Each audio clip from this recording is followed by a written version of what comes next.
Chosen one, listen carefully. They were warned. Not once.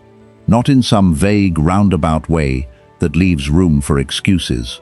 They were told, straight to their face, in words older than their own family line, some people are marked, and you do not touch that one. Not because you asked to be feared, not because you built some reputation out of threats, just because that's what happens to certain souls. The universe draws a line around them, and it doesn't need your permission to enforce it. And still, they touched anyway. Now look at them, crying, confused, rehearsing excuses to anyone who'll still listen, trying to explain why everything they built came apart the second they crossed a line that was never really about ego, or pride, or even you specifically. It was about a law that existed long before their confidence did, long before their little plan, long before they decided your silence meant you had no protection at all. Here's the thing about warnings like that. The elders never explain them. They don't sit you down with reasons and footnotes. They say the thing once, flat, final, leave that one alone, and then they walk away, because the people who need the warning most are always the ones too arrogant to take it seriously the first time. You've felt this your whole life, haven't you? The way some people got close, and then, for no reason they could ever name, backed off.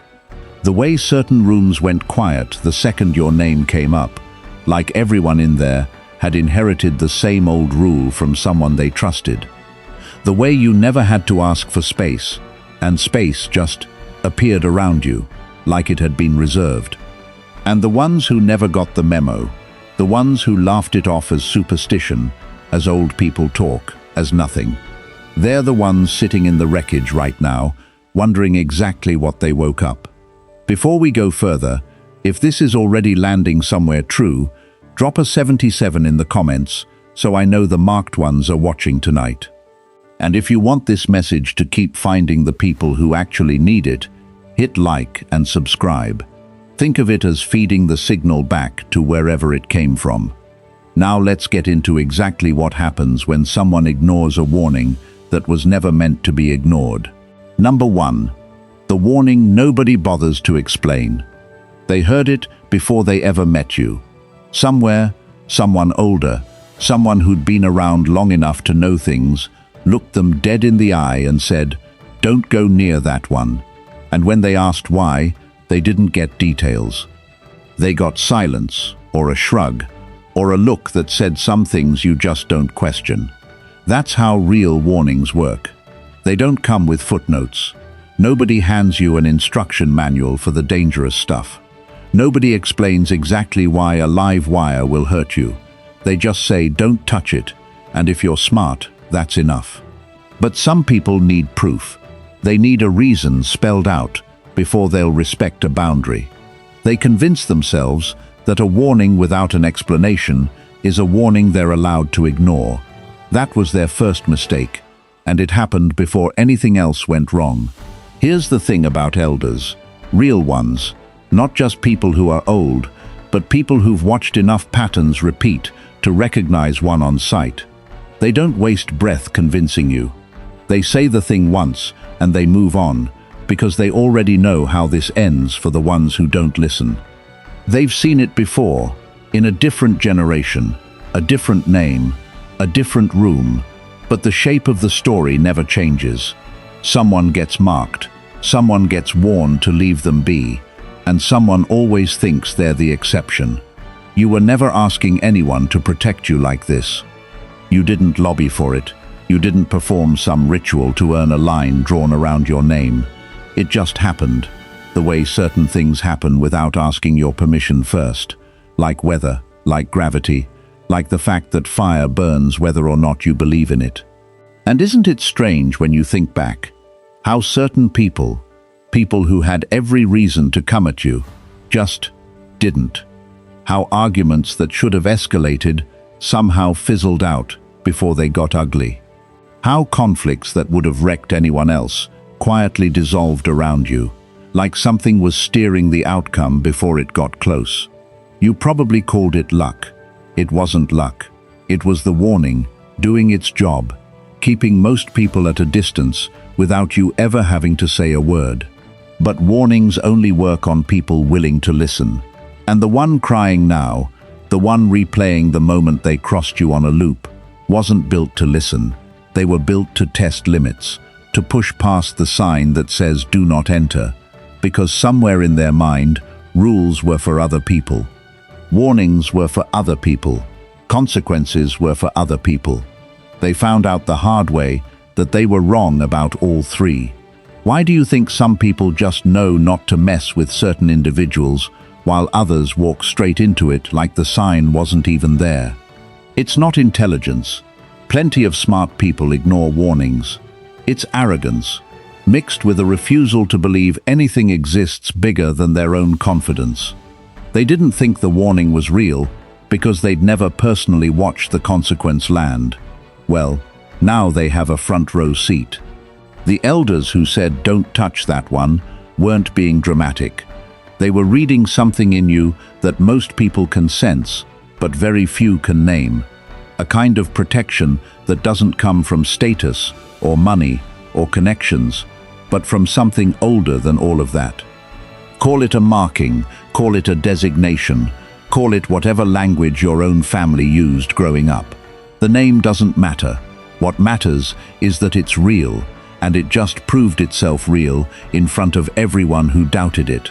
And that's only the beginning of what they're about to understand. Number 2. Why you never asked to be feared. Let's clear something up right now, because it matters. You never sat around plotting how to make people nervous. You never rehearsed a look, practiced a tone, built some intimidating persona in the mirror. That's not what this is. You were just quiet. You were just steady. You just moved through rooms without needing anyone's approval to feel okay about yourself. And somehow, that alone was enough to make certain people keep their distance without ever explaining why. That's the part that confuses people who've never experienced it. Fear, real fear, the kind that makes elders whisper a warning before you've even walked in, doesn't require aggression. It doesn't require threats. Sometimes the most unsettling thing a person can be is calm in a world that expects everyone to perform. You didn't ask to be that. You just were. Here's the funny part. The loudest people, the ones who need everyone to know how tough they are, they rarely get the real warning. Nobody tells you to avoid the person shouting the most, because everyone can see exactly what that person is. It's the quiet ones, the unreadable ones, the ones who don't need to prove anything, that actually make people uneasy. Because uncertainty is scarier than noise. Nobody knows what's underneath your stillness, and that not knowing is exactly what built the myth around you long before anyone touched it. Think about a locked door with no sign on it. People walk past a door with a warning label all day without a second thought, because at least they know what's behind it. But a plain, unmarked door that everyone quietly avoids, that's the one that actually unsettles a room. That's you. Nobody could point to a single reason to fear you, and that's exactly what made the fear real. You never needed to defend that reputation either. That's the part they never understood. You didn't correct people when they misread you. You didn't explain yourself to earn their comfort. You let the mystery sit there, untouched, because you already knew the truth about yourself and didn't need a room full of strangers to confirm it. Meanwhile, the ones who eventually crossed you spent their whole lives needing external proof for everything. They couldn't fathom a person who simply didn't care whether they were believed. Isn't it wild how that works? The less you chase a reputation, the more solid it becomes. The less you explain yourself, the more untouchable you look. You weren't performing distance.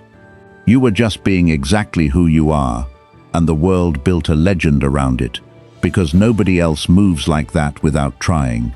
And here's the question worth asking.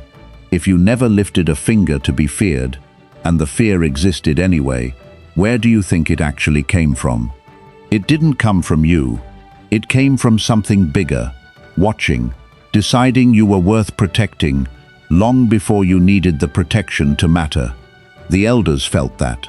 They passed the warning down, not because you were dangerous, but because you were rare, and rare things get guarded, whether they ask for it or not. The ones who eventually crossed you weren't punished for touching someone scary. They were punished for touching someone protected. That distinction is the whole story, and they still haven't figured it out. Number 3, the first sign they waved off. There's always a first sign, always. Before the big collapse, before the tears, before the regret that has them replaying everything at 3 in the morning, there was a small moment where they could have stopped. A flicker, a hesitation, something in their gut whispering, maybe don't do this, and they waved it off like it meant nothing. Maybe it was someone older pulling them aside quietly, saying, "Be careful with that one," and they laughed it off as old-fashioned nonsense. Maybe it was a strange feeling right before they made their move, a small resistance they didn't understand, and instead of respecting it, they pushed straight through it, because stopping felt like weakness to them. Either way, the sign was there. They just decided their confidence mattered more than the warning. That's always how it starts. Nobody crosses a marked line by accident. There's always a moment of choice buried right before the damage. A fork in the road where they could have turned around and didn't. And what's brutal about hindsight is how obvious that fork looks now. They see it clearly today. Back then, it looked like nothing. Just a little hesitation they were too proud to honor. Here's something worth sitting with. Warnings rarely arrive as sirens. They arrive as whispers, as gut feelings, as small, uncomfortable pauses most people are too busy to notice. The ones who survive crossing dangerous lines are the ones who learn to trust that whisper. The ones who don't, the ones now crying over what they set in motion, they trained themselves to ignore their own instincts a long time before this ever happened with you. This wasn't the first warning they dismissed. It was just the loudest consequence they ever got for dismissing one. Picture someone standing at the edge of thin ice, hearing the first crack under their boot, and instead of stepping back, deciding the crack was probably nothing. That's exactly what this looked like from the outside. A small sound most people would have respected, brushed off by someone convinced the ice couldn't possibly hold consequences for them specifically. And that's the arrogance underneath every story like this. They didn't think the rules applied to them. Not because they were told the rules didn't apply, nobody ever said that, but because they'd gotten away with ignoring smaller warnings their whole life, and nothing bad had happened yet, so they assumed nothing bad ever would. That assumption is exactly what's collapsing on them right now. You didn't have to say a word for that first sign to exist. It showed up on its own, the way warnings always do for anyone paying attention. The tragedy isn't that they weren't warned, it's that they were warned in the smallest, gentlest way first, and chose not to listen while it was still easy to walk away clean. Number 4. What marked actually means. Let's slow down on this word, because people throw it around without understanding what it actually costs to carry. Being marked doesn't mean you're cursed. It doesn't mean bad things follow you. It means something bigger than the room you're standing in has decided you're worth protecting, and it's willing to enforce that decision whether or not the people around you understand why. Think of it less like a target and more like a boundary line drawn by something with more authority than anyone standing near you. You didn't draw that line. You couldn't erase it if you tried. It exists independently of your mood, your effort, your explanations. People sense it the way animals sense weather changing before a single cloud appears. They can't always name what they're feeling, but their body tells them to keep their distance anyway. That's exactly why the elders spoke the way they did. Not this person is dangerous, not this person will hurt you, just leave that one alone. No elaboration, because elaboration isn't the point. A boundary doesn't need a justification to be real. Gravity doesn't explain itself before it pulls you down. Fire doesn't apologize before it burns your hand. Some things simply are, and being marked is one of those things. Here's what makes this hit different for the people who ignored it. Most warnings in life come with visible risk attached. Don't run with scissors, you might get hurt. Don't touch the stove, you might get burned. Those warnings make sense to the logical mind because the danger is obvious. But a warning like, "Leave that one alone," has no visible danger attached to it at all. You look calm, you look approachable, you look, on the surface, like someone with absolutely nothing protecting them. That gap between how harmless you appeared and how real the consequence turned out to be, that's exactly what destroyed their confidence. They thought the absence of visible danger meant the absence of any danger at all. That's the mistake arrogant people make constantly. They confuse quiet for empty. They confuse calm for unguarded. And when the consequence finally lands, it doesn't just hurt, it humiliates, because it proves they misread the entire situation from the very beginning. Being marked also means the protection isn't something you have to manage yourself. You don't have to fight your own battles the way everyone else does. You don't have to plan retaliation, track down proof, or plot revenge. The line does its own work. It was already doing its work while they were laughing at the warning, quietly building the exact outcome they're now living through. That's the part they can never undo. Not the moment they crossed the line, but the moment they decided the line wasn't real in the first place. Everything after that was simply the universe correcting a mistake in their understanding of the world. Number 5. The line they thought was a suggestion. There's a specific kind of person who treats every boundary as negotiable. Rules are guidelines to them. Warnings are opinions. Someone tells them not to do something, and instead of hearing a boundary, they hear a challenge, an invitation to prove they're the exception everyone else was too weak to be. That's exactly the mindset that walked straight past the warning meant to protect them from you. They convinced themselves the elders were exaggerating. Old people talk like that about everything, they probably said to themselves. Every family has someone dramatic warning about some untouchable figure. They filed it under superstition and moved on, certain that confidence and charm would be enough to handle whatever they were actually dealing with. Here's what they didn't understand. A suggestion has room for interpretation. A line does not. A suggestion bends depending on circumstances. A line holds regardless of circumstances, regardless of who's crossing it, regardless of how clever or convincing they think they are. They treated a fixed law like flexible advice, and the gap between those two things is exactly where they fell. Picture a fence with a sign that says "Do not enter," standing in front of a field that looks completely ordinary. Nothing about the field screams danger. No visible drop-off, no obvious hazard, just grass swaying in the wind like anywhere else. Most people respect the sign anyway, because they understand that some dangers aren't meant to be seen before they're felt.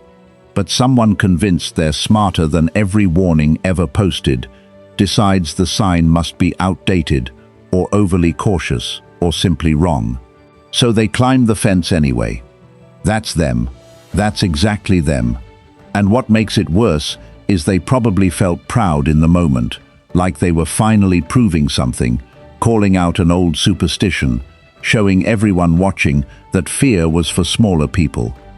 That pride is precisely what's collapsing on them right now, because pride convinced them the consequence would never actually arrive. Here's a question worth asking honestly. Why do you think certain lines exist without explanation in the first place? Because explanation invites debate, and some things are not meant to be debated. The elders who warned them weren't offering an opinion for discussion. They were stating a fact, plainly, the way you'd state that the sun rises in the east. You don't argue with facts like that. You just respect them, or you learn the hard way why you should have. They chose the hard way. And the hard way chosen one is exactly what's making them cry right now. Now, before we go further into what happens after someone crosses that line, If you feel like this message is speaking directly to something you've lived, take a second and drop a 77 in the comments. Let the other marked ones in this comment section know the warning was real for them too. And if this channel has been giving you something worth holding on to, the super thanks button on your screen keeps this mission funded and moving forward. Every bit of support matters more than you know. Let's keep going. Number 6. The silence before it hit. Nobody ever tells you this part, but consequence rarely arrives loud. It doesn't knock the door down the second someone crosses a marked line. It waits. It lets the moment pass quietly, lets them think they got away clean, lets their confidence settle back into place, and only then, once they've fully relaxed into the belief that nothing is coming, does it show up. That gap, that stretch of silence between the crossing and the collapse, is often the cruelest part of the whole thing. Because during that gap, they probably felt untouchable. They probably told the story to other people, bragging a little, laughing about how the old warnings didn't mean anything after all. They walked around with a little extra swagger, proof in their mind that they'd beaten a system everyone else was too afraid to test. And that silence wasn't mercy, it was runway. It was the space needed for everything to align exactly the way it needed to, quietly, without anyone announcing it in advance. Real consequence doesn't need an audience to build itself. It builds in the background while the guilty party is out there celebrating a victory that was never actually theirs. Think about a house slowly filling with smoke long before anyone smells it. For a while, everything looks completely normal. People walk around, talk, laugh, live their lives with no idea anything is wrong. And then, all at once, the smoke becomes impossible to ignore, and the room they thought was safe turns out to have been quietly filling with danger the entire time. That's what happened here. The silence wasn't nothing. It was the room filling up. You didn't have to do anything during that silence. That's the part that should sit heavy with them right now. You weren't plotting, you weren't scheming. You were living your life exactly the way you always had, untouched by what they thought they'd gotten away with. Meanwhile, something entirely outside your control was quietly making sure the account got settled in its own time. That's the difference between people who chase justice and people who are protected by something that doesn't need to chase anything. You never had to demand payback. You never had to keep score. The line did that on its own schedule, and it clearly wasn't in a hurry, because it let them sit comfortably in their false victory long enough to believe it, long enough to relax, long enough to let their guard all the way down before it finally arrived. That's not cruelty, that's precision. A warning that only ever punished people immediately would eventually be dismissed as bad luck or coincidence. But a consequence that waits, that lets pride fully bloom before it collapses everything at once, that's the kind of consequence that actually teaches a lesson nobody forgets. And right now, they're learning it in real time, wondering why the silence felt so peaceful right before it broke. Number 7. Why touching you wakes up something bigger. Here's what nobody explained to them properly. You were never the whole story. You were just the visible part of something much larger, something that doesn't announce itself until it's provoked. Crossing you wasn't like crossing an ordinary person, where the consequences stay contained to whatever argument or conflict started it. Crossing you tugged on something connected to a much bigger structure, and that structure doesn't sit quietly once it's disturbed. Think of it like touching one string on an instrument that's wired to an entire room full of speakers. The string itself looks small, harmless, easy to pluck without a second thought. But somewhere far away, the whole system responds, and by the time the sound reaches back to where it started, it's not a single note anymore. It's an entire wall of noise, loud enough to knock someone off balance who was only expecting a quiet pluck. That's exactly what they experienced. They thought they were dealing with one person, one moment, one small conflict they could win and move on from. What they didn't realize is that touching you activated something connected far beyond that single interaction. Whatever protection was quietly wrapped around you, whatever old law the elders were referencing, it doesn't operate on a small scale. Once it's provoked, it responds in proportion to what it's protecting, not to what the person crossing the line assumed they were dealing with. This is why their punishment feels so out of proportion to them right now. In their mind, they did one thing, one argument, one betrayal, one moment of overreach. But what came back at them didn't feel like a single consequence for a single action. It felt like everything unraveling at once, careers shifting, relationships cracking, opportunities disappearing, confidence collapsing, all from what they thought was a contained moment. That's because it was never contained. It was connected the entire time. Here's a question worth sitting with. Have you ever noticed how some conflicts stay small and personal, while others seem to ripple out and touch every part of a person's life at once? That difference usually comes down to what, or who, was actually behind the person they crossed. Most conflicts stay small because most people aren't protected by anything bigger than themselves. But you were never most people, and they found that out the hard way. Once the ripple reached parts of their life that had nothing to do with you at all. They're not just dealing with you right now. They're dealing with the aftershock of waking something up that doesn't calm back down quickly. And the scariest part for them, the part keeping them up at night, is they still don't fully understand what they woke up. They just know it's bigger than they planned for, and it's not finished yet. Number 8. The regret that shows up too late. Regret has terrible timing. It never shows up while there's still a chance to fix things. It waits until the damage is done, until every door has already closed, until the moment has fully passed, and only then does it arrive in full force, loud and unbearable, forcing them to sit with exactly what they threw away. That's exactly where they are right now, not regretting the warning before they crossed it, when regret could have actually saved them, but regretting it now, replaying the moment on a loop, wishing they could go back and just listen the first time. Except that door is closed. Warnings don't offer do-overs. They offer one chance, and once it's wasted, the only thing left is the weight of knowing you had that chance and threw it away on purpose. Here's the part that makes this so much harder for them to carry.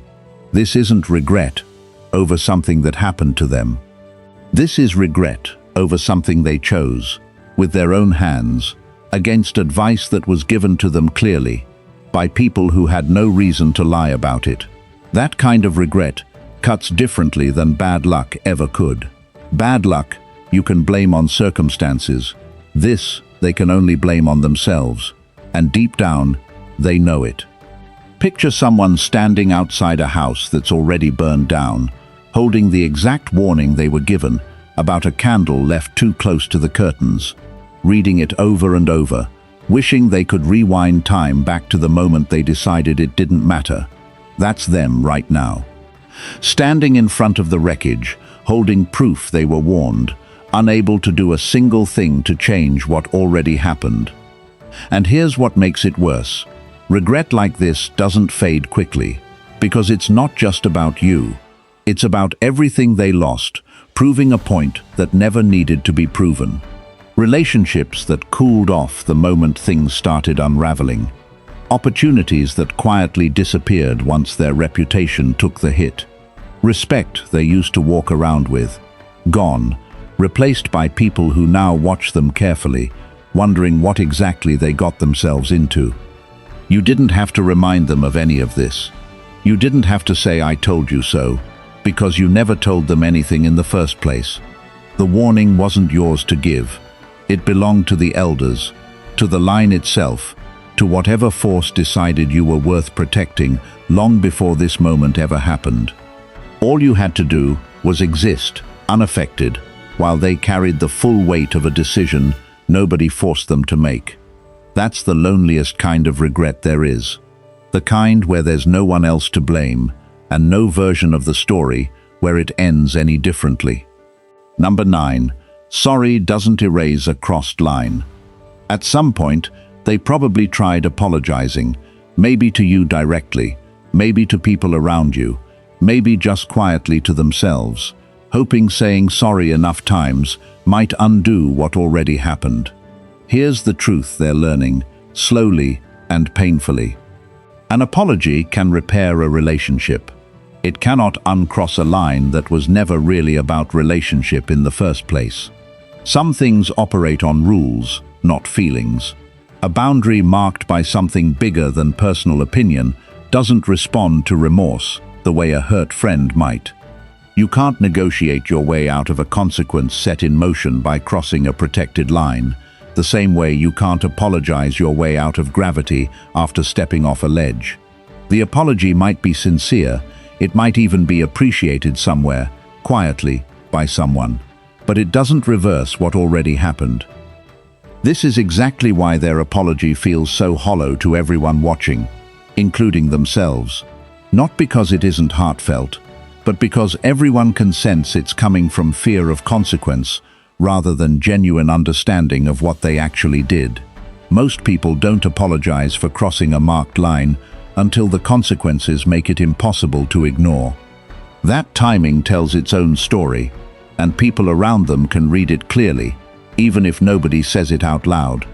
Think about someone who breaks a rare, irreplaceable object and immediately says sorry, expecting the sincerity of those words to somehow put the pieces back together. The apology might be real, the regret might be genuine, but the object stays broken regardless, because sorry was never the mechanism for repair in the first place. Some damage exists outside the reach of an apology, no matter how honestly it's delivered. That's exactly the position they're in now. They can say sorry as many times as they want, to as many people as they want. It changes nothing about what already happened once they crossed a line that was never theirs to negotiate. The warning wasn't a personal preference you could be talked out of. It was a fixed boundary, and fixed boundaries don't bend just because someone finally feels bad about breaking them. You never asked for an apology, and that might be the part that unsettles them most. There's no closure available in a conversation you never demanded. There's no forgiveness to withhold, because you were never the one keeping score. All they're left with is the consequence itself, standing there, unmoved by regret, indifferent to how sorry they eventually became. That's what it means to cross a line bigger than the person standing in front of you. Number 10. The tears they can't explain to anyone. Here's something worth noticing. The people around them probably don't fully understand why they're crying the way they are. They see the surface, a breakdown, a bad week, a rough patch, maybe even blame it on something unrelated, because the real reason sounds too strange to say out loud. I crossed a line an elder warned me about, and now everything is falling apart. Isn't exactly something people say casually at dinner. So they cry alone, mostly, carrying a weight they can't fully explain to anyone without sounding dramatic or superstitious. That isolation isn't punishment from you. It's simply what happens when someone experiences a consequence too specific, too personal, too tied to something invisible for regular language to capture. They know what caused this. They just can't say it out loud without admitting how badly they misjudged the entire situation. This is often the loneliest part of crossing a marked line. Not the external consequences, the lost opportunities or damaged relationships, but the internal knowledge that they brought this on themselves in a way nobody else would ever believe if they explained it honestly. That kind of secret regret sits heavier than almost anything else, because there's no outlet for it. No one to validate it, no one to share the weight with. Picture someone standing in a crowd, visibly shaken, while everyone around them assumes it's about something ordinary, work stress, a breakup, bad news, when really they're quietly unraveling over a warning they laughed off months ago. Nobody in that crowd would guess the real reason if they tried. And that gap between what people assume and what's actually happening is exactly where their loneliness lives right now. Here's the thing about tears like that. They're not performative. Nobody cries like this for attention, because there's no audience they can explain it to properly anyway. These are private tears, the kind that show up late at night, replaying a single moment they wish they could take back, wondering how something that felt so small at the time turned into something this big. You don't need to see those tears to know they're real. You don't need an explanation from them to understand exactly what caused this. The elders already told you how this story goes, long before it happened. People who ignore protected boundaries eventually cry over consequences they can't explain to anyone, because explaining it means admitting they knew better and chose otherwise. That's the quiet, invisible cost of crossing a line like yours. Nobody warns you about that part in advance. They just live it, alone, exactly the way arrogance always eventually does. Number 11. Why the elders never warn twice. Here's something worth understanding clearly. The elders who passed down that warning weren't going to repeat themselves. They said it once, and once was the entire offer. That's not coldness. That's how real authority operates. Real authority doesn't beg people to listen. It states the truth plainly, and lets the outcome teach whatever lesson words alone couldn't. Think about it from their side for a second. How many times can someone reasonably repeat a warning before repetition itself becomes the problem? If they'd chased this person down, explaining again and again why crossing you was dangerous, the warning would have lost all its weight. It would have turned into begging, into negotiation, into something optional, depending on how many times they were willing to ask. That's not how protection like this works. It's stated once, clearly, and then it's left entirely up to the person hearing it to decide whether they respect it or test it. This is exactly why the consequence, once it landed, felt so final. There was no second warning coming, no gentle reminder, no chance to course correct halfway through.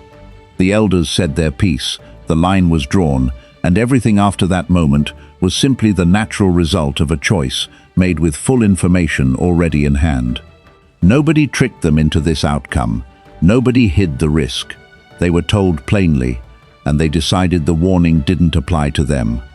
Picture someone standing at a crossing gate, watching it lower once, clearly, with plenty of warning lights flashing.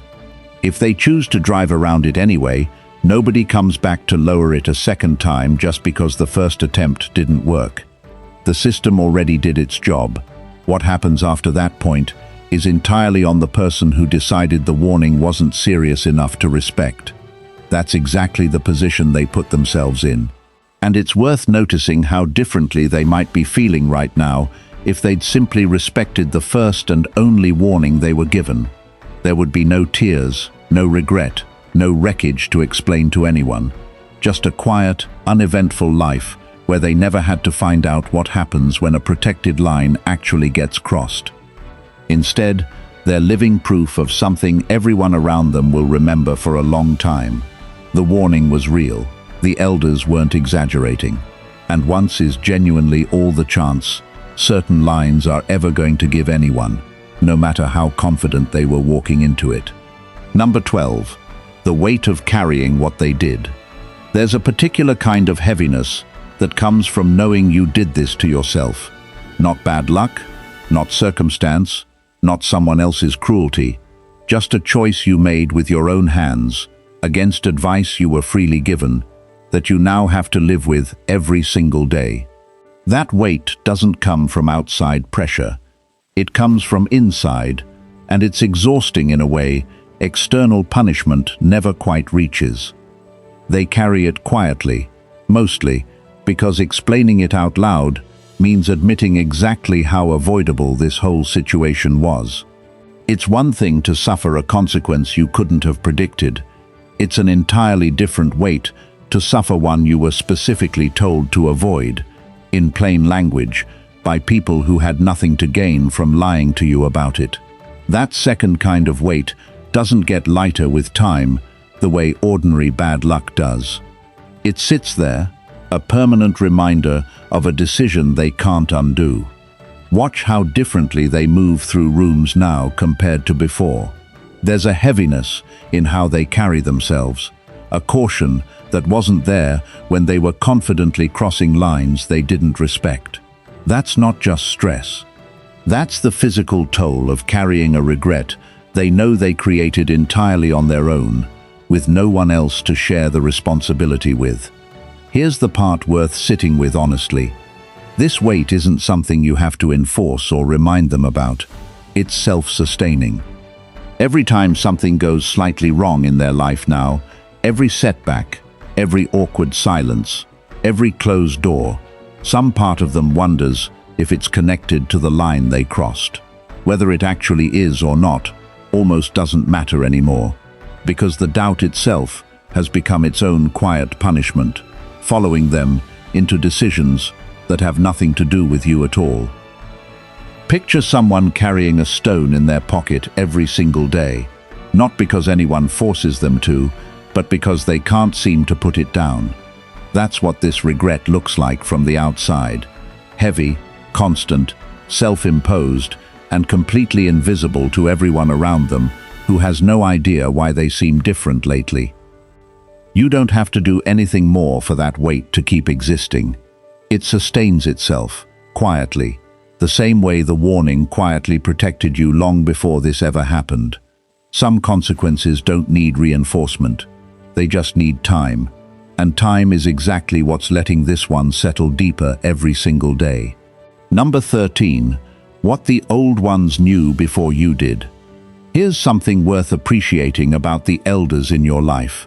The ones who passed down a warning you probably didn't fully understand yourself at the time. They weren't guessing. They weren't repeating superstition just to sound wise. They were recognizing something in you long before you had the language to recognize it in yourself. Think about how that works. Someone with decades of watching people, watching patterns, watching consequences play out over and over across different names and different rooms, develops a kind of instinct that younger eyes simply haven't earned yet. They've seen enough versions of this exact story to know how it ends the moment they spot the beginning of it. And when they looked at you, something told them, this one is different, this one is protected, this one you leave alone. You probably didn't feel especially powerful growing up. Most people who end up marked like this don't walk around feeling untouchable. You likely felt ordinary, maybe even overlooked at times, unaware that something was quietly watching over you the entire time. That's often how real protection works. It doesn't announce itself to the person it's protecting, it just quietly does its job in the background, occasionally revealing itself through people who somehow, without explanation, decided to keep their distance. The elders saw what you couldn't see about yourself yet. They recognized the marking before you'd even grown into whatever it was that earned it. That's not something you can manufacture or fake. It's something that gets noticed by people who've spent long enough watching the world to know the difference between someone ordinary and someone who carries an invisible line around them. Picture a gardener who can look at a single seedling among hundreds and somehow know it's going to grow into something the others won't. Nothing about that seedling looks special yet. It's small, unremarkable, easy to miss if you're not paying close attention. But someone who's spent a lifetime watching things grow can spot it anyway, long before anyone else notices anything different. That's what the elders did with you. And now, everyone who doubted that instinct is watching it prove itself in real time. The warning wasn't old-fashioned nonsense. It was accumulated wisdom, passed down specifically because someone recognized something true about you before you'd even had the chance to prove it yourself. That's a rare kind of faith to be handed, and it just turned out to be exactly right. Number 14. Why this was never about revenge. Here's the most important thing to understand before we close this out. None of this was ever about getting even. You didn't spend a single moment plotting how to make them regret it. You didn't track their downfall, waiting to celebrate it. You didn't need any of this to happen in order to feel okay about yourself. That's the part that separates what happened here from anything resembling revenge. Revenge requires effort. It requires planning, patience, a desire to see someone suffer specifically because you willed it. What happened to them required none of that from you. You simply continued living your life, unaffected, while a boundary that existed long before you ever met them did exactly what boundaries like that are designed to do. That's not revenge, that's consequence, and the difference matters more than people realize. Revenge would have made you smaller, dragging you down into the same mess they created, forcing you to spend energy on people who were never worth that much of your attention in the first place. But you never had to lower yourself to their level, because you were never in a fight with them to begin with.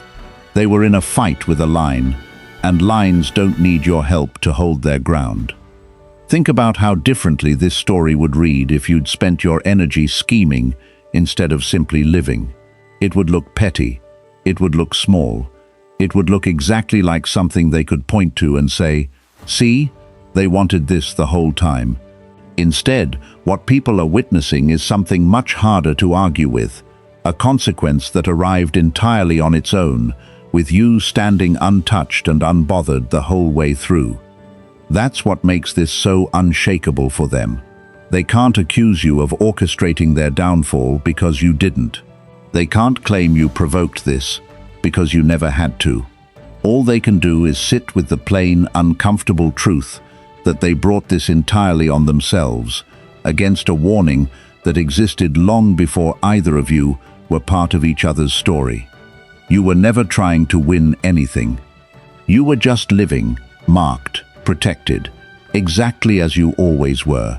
And now, the whole world watching this unfold gets to see the difference between someone who fights for justice and someone who simply doesn't need to, because something bigger was always fighting on their behalf. If this message found something real in you tonight, drop your 77 one more time before you go, and let it stand as proof you heard the warning and understood exactly what it means. Share this with anyone who's ever been told, without explanation, to be careful around a certain person, because chances are that person needed to hear this too. Thank you for spending this time with me. We'll be back with the next one soon. Until then, take care of yourself, and we'll see you in the next video.